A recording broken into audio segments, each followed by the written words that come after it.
जरा सोचिए, अभी इस वक्त आपकी रसोई में जो घी रखा है वो क्या सच में गाय का घी है? क्या आपकी थाली में अब तक जहर परोसा जा रहा था, वो भी स्वदेशी और देसी के नाम पर?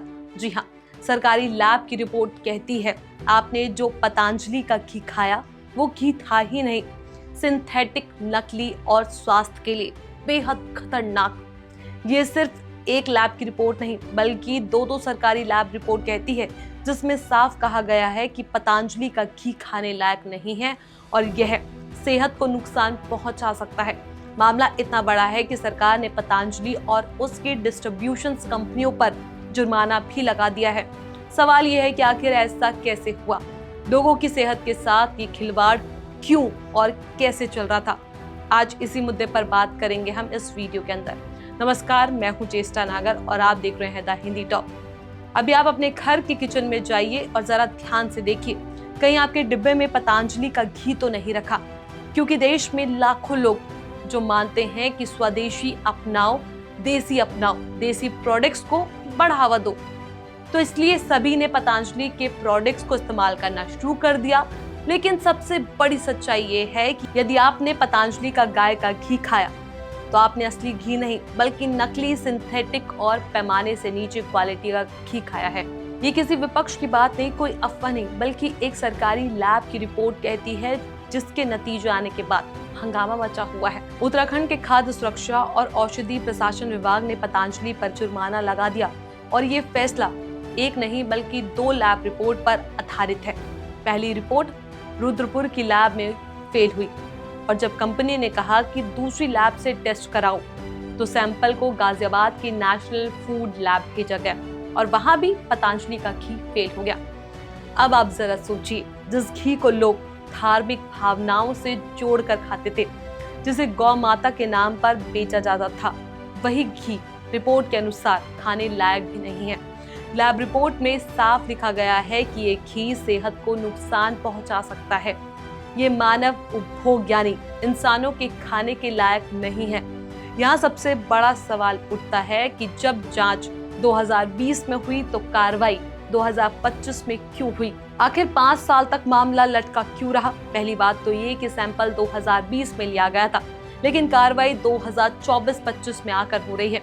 इसी बीच करोड़ों लोगों ने ये घी खाया है, बच्चों ने खाया, बूढ़ों ने खाया। जिम्मेदारी सिर्फ कंपनी की नहीं बल्कि यहाँ सिस्टम की भी बनती है कि 5 साल तक क्यों इसे लटका के रखा। क्या दबाव था, क्या कारण था कि रिपोर्ट आने के बावजूद जनता को चेतावनी नहीं दी गई? खाद्य विभाग के सहायक आयुक्त RK शर्मा ने बताया कि ये सैंपल पिथौरागढ़ के कसनी इलाके के एक जनरल स्टोर से रैंडम चेकिंग में लिया गया था। रुद्रपुर लैब की रिपोर्ट में घी को घटिया क्वालिटी का बताया गया। फिर पतंजलि ने मांग की कि किसी बड़ी राष्ट्रीय लैब में जांचा जाए। कंपनी ने 5,000 रुपए फीस देकर गाजियाबाद भेजा। 26 नवंबर 2021 को दूसरी रिपोर्ट भी फेल आई।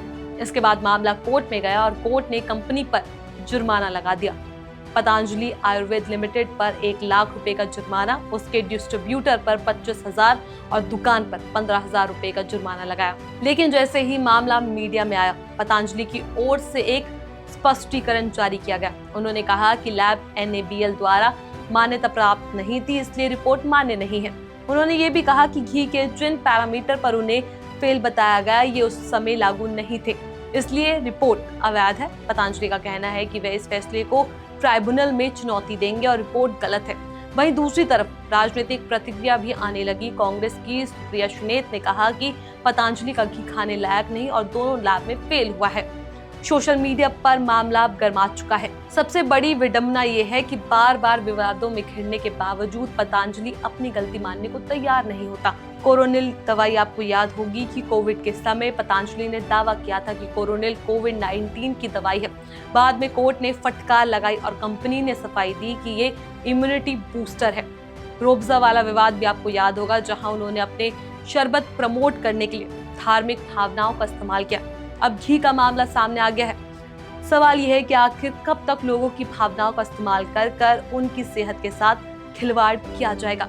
लोग भरोसा कर इस्तेमाल करते हैं और बदले में उन्हें मिलता है नकली प्रोडक्ट। इस खबर का सबसे गंभीर पहलू ये है कि घी जैसे चीजें भारतीय घरों में रोजाना इस्तेमाल होती है। बच्चों से लेकर बूढ़ों तक हर उम्र के लोग खाते हैं। अगर ये स्वास्थ्य के लिए खतरा है तो ये किसी एक परिवार की नहीं बल्कि पूरे समाज का मामला है। फिलहाल घी अभी भी मार्केट में उपलब्ध है, बैन नहीं हुआ। इसलिए सबसे जरूरी है कि लोग खुद जागरूक हो और इस घी को खरीदना बंद कर दे जब तक इस पर अंतिम फैसला ना आए। स्वाद से बड़ा कोई धर्म नहीं होता, कोई विचारधारा नहीं होती, कोई ब्रांड नहीं होता। स्वदेशी का मतलब नकली नहीं होता और धार्मिक भावनाओं का मतलब किसी का फायदा उठाना नहीं होता। तो ये थी पूरी कहानी पतंजलि के घी की उस रिपोर्ट की जिसने देश भर में हलचल मचा दी। अगर आप भी पतंजलि का घी इस्तेमाल कर रहे हैं तो सावधान रहिए और अपने परिवार को सेहत को प्राथमिकता दीजिए। ऐसी जानकारी ज्यादा से ज्यादा लोगों तक पहुंचाइए ताकि कोई भी अनजाने में नकली प्रोडक्ट खरीद कर अपनी सेहत को जोखिम में ना डाले। इस खबर को लेकर आपका क्या कुछ कहना है, अपनी राय हमें नीचे कमेंट बॉक्स में जरूर बताएं। ऐसी और भी वीडियोस के लिए आप हमारे चैनल द हिंदी टॉप को सब्सक्राइब कर लें। इसके अलावा आप हमें एक्स, फेसबुक और इंस्टाग्राम पर भी फॉलो कर सकते हैं।